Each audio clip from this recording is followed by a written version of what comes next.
অনেকে ভাবেন যে দুপুরবেলা আসলে খাবার কম দেওয়া প্রয়োজন, এটাও ঠিক। সকাল সকাল কিন্তু আপনাকে বেশি পরিমাণে খাবার দাবার কিন্তু মুরগিকে দিয়ে দিতে হবে। আর বিকালবেলাতেও আপনি বেশি পরিমাণে দিবেন, রাত্রেও আবার দিয়ে দিবেন। দুপুরবেলাতে খাবার পরিমাণ কম দিতে হবে, কারণ যত সে বেশি খাবে তত সে পানি খাওয়ার জন্য কিন্তু উদগ্রীব থাকবে। আর দুপুরবেলাতে কিন্তু প্রচণ্ড রোদের যদি তাপ থাকে আর আপনার খামারটাতে যদি প্রচণ্ড রোদ হয়, যেমন দেখেন এই মুরগিটি কিন্তু হা করে নিঃশ্বাস নিচ্ছে। আপনি কিছু কিছু মুরগিকে দেখবেন যারা রিল্যাক্সে বসে আছে, যারা হা করে মানে নিঃশ্বাস নিচ্ছে। এই সমস্ত মুরগিগুলোকে কিন্তু আপনাকে ভিটামিন সি খাওয়াতেই হবে। আপনি যদি সেটা না খাওয়ান তাহলে ওই মুরগিগুলো কিন্তু ডিহাইড্রেশনে ভুগবে। আর ডিহাইড্রেশনে যদি ভুগে তাহলে কিন্তু আপনি আসলে ওই মুরগিটিকে বাঁচাতে পারবেন বলে মনে হয় না, সে হিটস্ট্রোকে মারা যেতে পারে।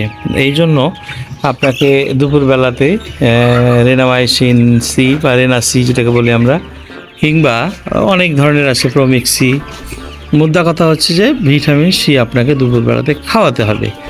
আবার অনেকে আছেন যাদের মুরগির বয়স, যেরকম আমার এই মুরগির বয়স প্রায় ধরেন 23-24 দিন মতো, তাহলে আমি স্বভাবতই ভাববো যে আমার এই মুরগিগুলোকে এখন থেকেই গ্রোথ প্রমোটার দেয়া, মানে তাকে যখন আমি গ্রোথ প্রমোটার দিব সেগুলা খাবে এবং সে কিন্তু বড় হবে, মানে তার ওজনটা নিয়ে আসতে হবে। এর সাথে তো ফিড রয়েছে। তাহলে অনেকেই করে কি যে সকাল সকাল তারা ক্যালসিয়াম কিংবা মাল্টিভিটামিন কিংবা জিঙ্ক এটা প্রোভাইড করে। আবার অনেকেই যারা আছেন দুপুরবেলাতে ভাবেন যে গ্রোথ প্রমোটার তার সাথে জিঙ্ক, তার সাথে রেনামাইসিন বা রেনাসি আপনি দিয়ে থাকেন বা অনেকেই দেওয়ার চেষ্টা করে। এটা কিন্তু আসলে ভুল। এতে করে কিন্তু মুরগির সমস্যাটা ভালো হবে না, বই খারাপ হবে।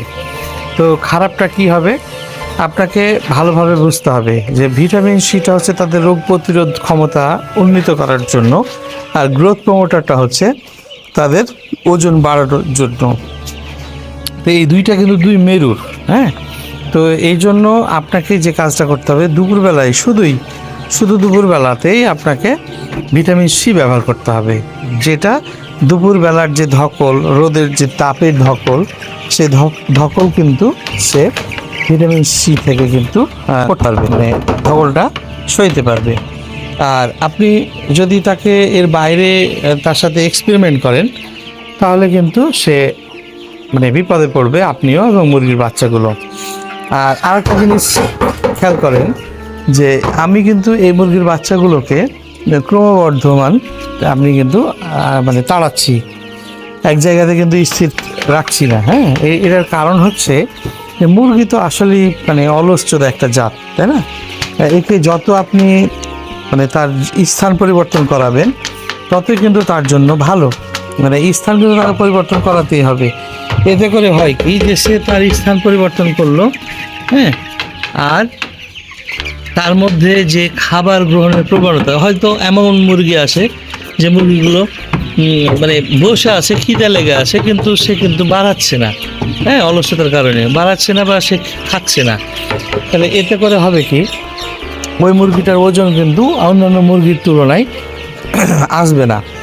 এখন অন্যান্য মুরগির তুলনায় যদি ওই ওজন না আসে তাহলে বেশ কিছু মুরগি, ধরেন যে আপনি যদি এই 250টা নিয়ে রাখেন তাহলে দেখা গেলো যে 50টা বা 30টা মুরগির ওজন কাঙ্ক্ষিত ওজনে পৌঁছিল না। তার মানে আপনি ওই 30টার ওজনে মায়ের খেলেন।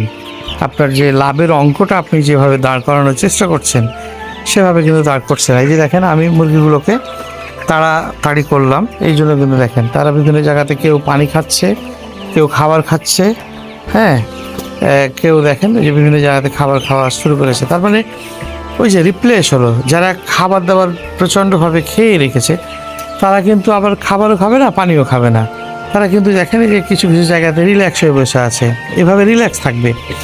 আর বাকি যে মুরগিগুলা খাবার খায়নি তারা রিপ্লেস করে, তাদের পেটে যদি খিদে থাকে তাহলে সে অবশ্যই খেতে যাবে। দেখেন এই যে কিছু কিছু মুরগি কিন্তু খাওয়া চালু করেছে, আর কিছু মুরগি কিন্তু রেস্ট করছে, আর কিছু মুরগি এখনও ভিতর বাইরে আছে। এগুলোকে আবার কিছুক্ষণ পরে আবার তাদেরকে তাড়াতে হবে। হ্যাঁ, এতে করে আপনার মুরগির ওজন রাইটলি আসবে। যখনই আপনি পানি দিতে আসবেন বা খাবার দিতে আসবেন আপনার মুরগির ঘরে, তখনই কিন্তু এই কাজটা আপনি করবেন।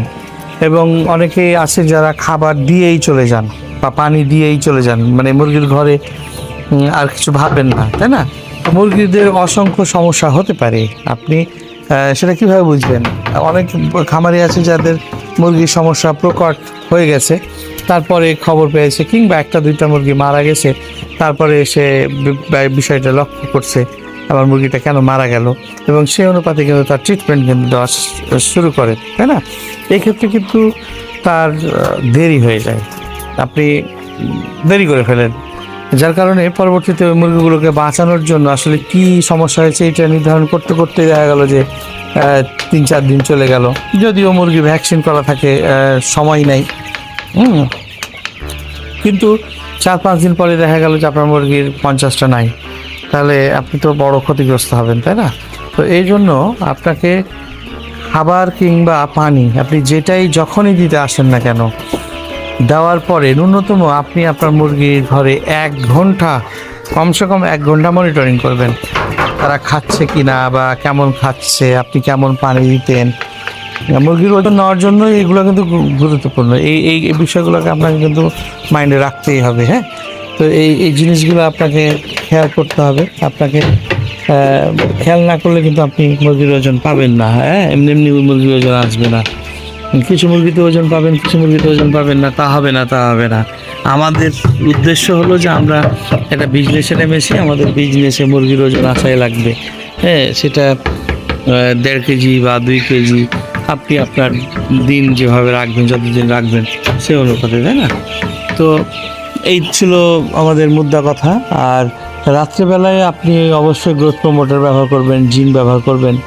হ্যাঁ, কিংবা AD3 যেটা ADE বলি আমরা, AD3 যাই হোক, তো সেটা আপনি ব্যবহার করবেন। দেখেন এই যে আমি হাঁকাহাঁকি করলাম, দেখেন এখন বেশ কিছু মুরগি খুব মানে ঠাসা অবস্থা করে পানি খাচ্ছে, তার মানে তারা ভিতরে ছিল। হ্যাঁ, কোনো জায়গাতে লুকায়িত ছিল, তারা কিন্তু বের হয়নি।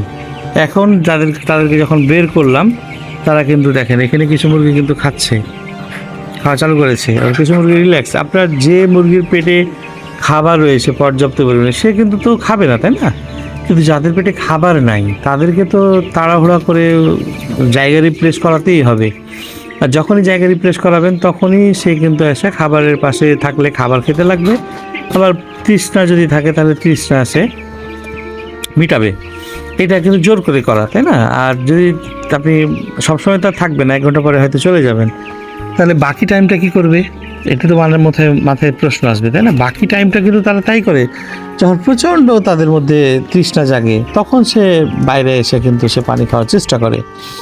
আর খাবার ক্ষেত্রেও কিন্তু তাই, প্রচণ্ড যখন খিদা লাগবে, তার পেটে যখন কোনো ধরনের খাবারই আর নাই, তখন কিন্তু সে এসে কিন্তু খাবার গ্রহণ করে এবং পানি খেয়ে আবার সে রিল্যাক্সে কোনো একটা জায়গা বেশি নিয়েছে, সেই জায়গাতে কিন্তু জাহাজ। দেখেন এই যে মুরগিগুলো সমস্ত কিছু রিল্যাক্স।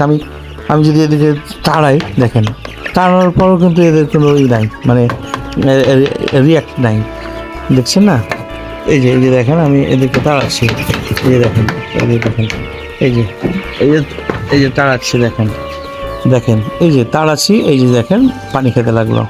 ওরা কিন্তু বসেই ছিল, এই দেখেন এই যে গিয়ে এই যে পানির গোড়াতে গিয়ে কিন্তু তারা পানি খাওয়ার ধান্দা করতেছে, খাচ্ছে, কিন্তু পানি খাচ্ছে। এখানে দেখেন, এখানে এসে কিন্তু যে পানি খেতে চলে এসছে। হ্যাঁ, এই যে পানি খাচ্ছে। তো এটা কিন্তু হবেই, এটা অবশ্যম্ভাবী হতেই হবে, এর বাইরে কোনো অপশন নাই কিন্তু।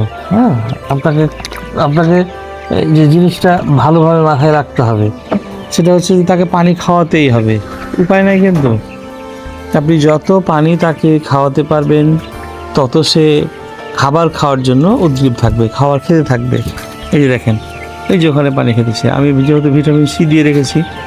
অনেক মুরগি আছে যারা হা করে নিঃশ্বাস নিচ্ছে, এই দেখেন এই মুরগিটা দেখেন, এই যে হা করে নিঃশ্বাস নিচ্ছে, তাই না? অসংখ্য মুরগি আছে যারা হা করে নিঃশ্বাস নিচ্ছে। তো এটাই কিন্তু সমস্যা, এদের ডিহাইড্রেশনের সমস্যাটা ব্যাপক হয়ে যাবে। হ্যাঁ, এই যদি দেখেন, আমি যেহেতু এই যে দেখেন এখানে আমি এটা রাখলাম, এখানে এসে তারা কিন্তু দল বেঁধে পানি খেতে লাগবে। এই যে দেখেন ভিতরে বাক্সের ভিতরে রয়েছে মুরগি, ও কিন্তু বাইরে এসে পানি খাওয়া চালু করলো। এই যে দেখেন, এই যে ওখানে দেখেন মুরগি, ওখানে কিন্তু প্রচণ্ড পরিমাণে বেশি মুরগি, তারা কিন্তু এই যে দেখেন, এই যে পানি খাওয়া চালু করেছে, তাই না? তাহলে এই তো হলো বিষয়। আশা করি ব্যাপারটা বুঝতে পেরেছেন।